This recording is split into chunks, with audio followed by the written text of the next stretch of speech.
आज हम बात करेंगे यूनाइटेड स्टेट्स ऑफ अमेरिका और वेनेजुएला के बीच का जो रिलेशनशिप के बारे में आज जो चल रहा है उस पर हम बात करेंगे। ये सिर्फ दो कंट्री का इशू नहीं है बल्कि ये एक ग्लोबल पावर पॉलिटिक्स है जिसमें ऑयल पॉलिटिक्स इंटरवेंशन है और सोवरेनिटी का एग्जाम्पल भी इसमें अपन डिस्कस करेंगे कैसे वेनेजुएला की सोवरेनिटी वायलेट हुई। वेनेजुएला के जब भी नाम आता है तो दिमाग में सबसे पहले ऑयल आता है, क्राइसिस आता है, सैंक्शन आता है, अमेरिका का नाम आता है, सोशलिज्म वर्सेस कैपिटलिज्म मॉडल का नाम आता है।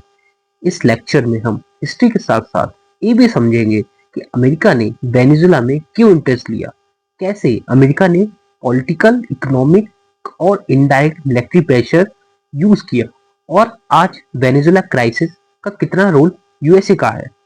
वेनेजुएला एक रिसोर्स रिच कंट्री है। सबसे पहले ये समझना जरूरी है कि वेनेजुएला जो है इतना इम्पोर्टेंट क्यों है। वेनेजुएला एक ऐसा देश है जो कि world largest proven oil reserve है और सबसे ज्यादा दुनिया भर में जो भी रिजर्व है वो वेनेजुएला के पास है और ये साउथ अमेरिका में एक स्ट्रेटेजिकली लोकेटेड है। कैरिबियन सी के पास होने की वजह से ट्रेड और मिलिट्री इंपोर्टेंस रखता है ये देश। ऑयल को मॉडर्न वर्ल्ड में ब्लैक गोल्ड कहा जाता है। जिस कंट्री के पास ऑयल है उसके पास पावर है। ये अल्टीमेट पावर का गेम है और इसी ऑयल की वजह से अमेरिका की नजर हमेशा वेनेजुएला पे रही है। अर्ली 20 सेंचुरी की हम बात करें कि ऑयल डिस्कवरी हुई और यूएसए की एंट्री कैसे हुई।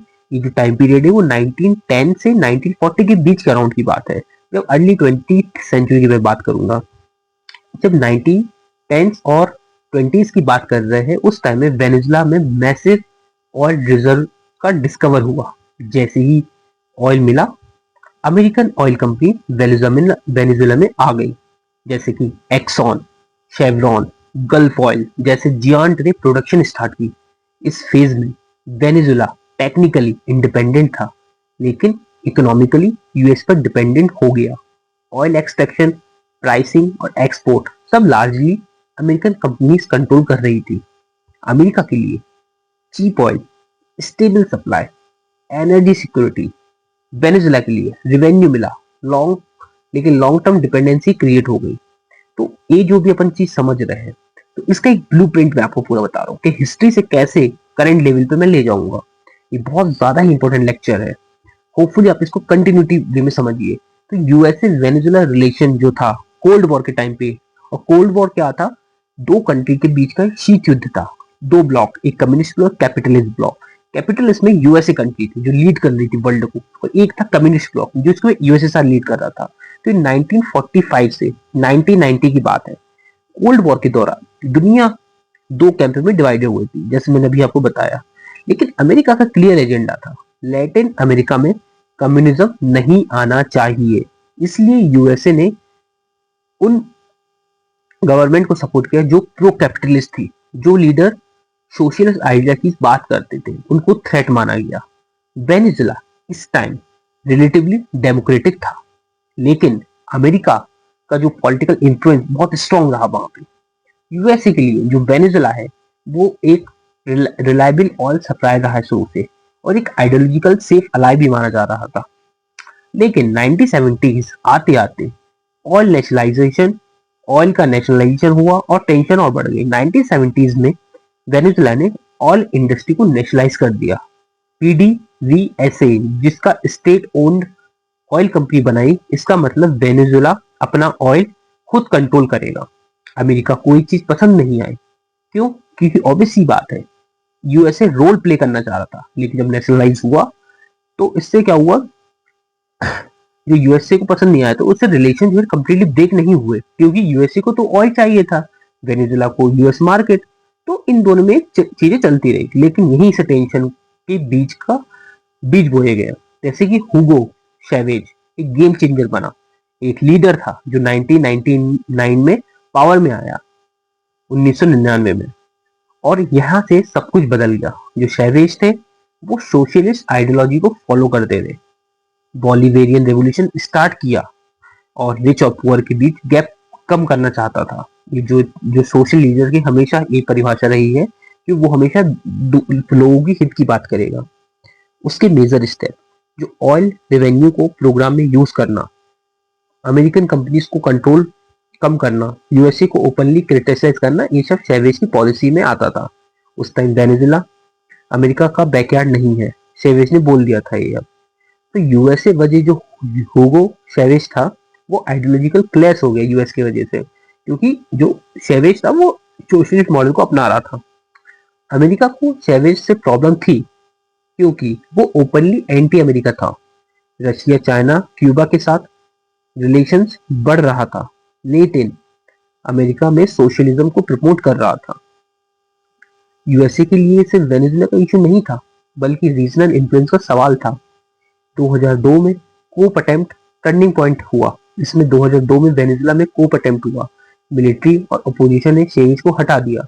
जो बंदा शेवेज पूरे वेनेजुला को एक न्यू डेफिनेशन दे रहा था कि कैसे रहा जाता है और लोगों को कैसे गरीबी हटाई जाती है, तो इसके ऊपर कूप हो जाता है। तो शेवेज से 48 आवर के लिए पावर से बाहर रहा, लेकिन इस बीच तो रिपोर्ट के अकॉर्डिंग यूएस को कोप के बारे में पहले से पता था। यूएस ने कोप को ओपनली कंडेम नहीं किया, ये कोप फेल हो गया, लेकिन इस इंसिडेंट के बाद शेवेज और यूएस के रिलेशन परमानेंटली टॉक्सिक हो गए। शेवेज के बाद निकोलस मोदुरो 2013 में पावर में। 2013 में जब शेवेज की डेथ हो जाती है तो निकोलस मोदुरो प्रेसिडेंट बने। मोदुरो जो है ना शेवेज की पॉलिसी कंटिन्यू की, लेकिन मैनेजमेंट वीक रहा। इस टाइम ऑयल के प्राइस गिर गए, इकोनॉमी कोलैप्स होने लगी, इन्फ्लेशन स्काई रॉकेट कर गया। यूएस ने मदुरो पर एलिगेशन लगाए, election rigging, human right violation and dictatorship के, ये सब यूएस के आरोप है। यूएस सैंक्शन जो है इसमें इकोनॉमिक वारफेयर सबसे बड़ा रोल रहा। कैसे 2014 के बाद यूएसए ने वेनेजुला पर सीवियर सैंक्शन लगानी शुरू की। सैंक्शन का मतलब वेनेजुला यूएस मार्केट में ऑयल नहीं बेच सकता, इंटरनेशनल बैंकिंग सिस्टम से कट ऑफ कर दिया गया, एसेट फ्रीज कर दिए गए। इस सैंक्शन का ये सब मतलब होता है, ठीक। रिजल्ट क्या हुआ, इससे इकोनॉमिक कोलैप्स हो गई, फूड और मेडिसिन शॉर्टेज हो गई, उससे मिलियन ऑफ पीपल का माइग्रेशन हुआ। यूएस कहता है सैंक्शन डेमोक्रेसी के लिए है, क्रिटिक्स कहते हैं इकोनॉमिक वॉरफेयर है। तो आप एक यूएस का जो बाइपोलर माइंडसेट है कि जब वो सैंक्शन लगाएगा तो डेमोक्रेसी के लिए हेल्दी है, और इसके जब क्रिटिक्स कहते हैं ना कि इकोनॉमिक वॉरफेयर है, तो यूएस रिटेलिएट करता है डिफरेंट वर्डिंग में। Because US doesn't have any friend और enemy, it's have only permanent interest है उसका जो भी है।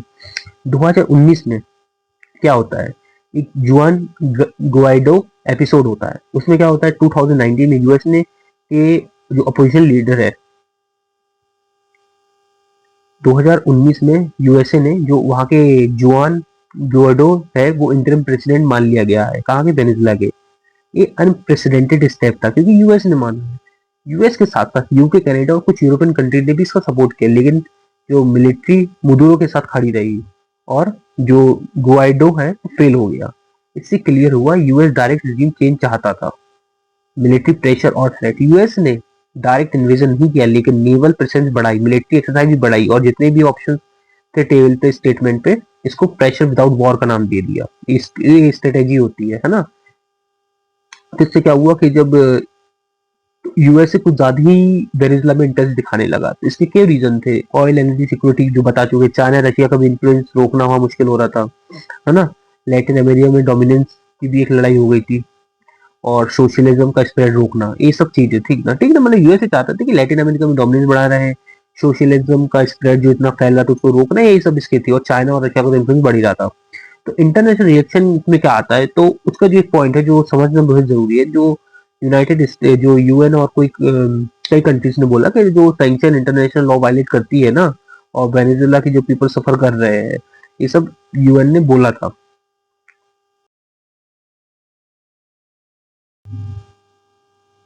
अगर हम पूरी वेनेजुला यूएस हिस्ट्री की ओवरऑल देखें तो एक बात बिल्कुल क्लियर हो जाती है, वेनेजुला का क्राइसिस सिर्फ कंट्री का इंटर फेलियर नहीं है, ये क्राइसिस बना है decades long foreign involvement, oil politics और ग्लोबल पावर स्ट्रगल के कॉम्बिनेशन से।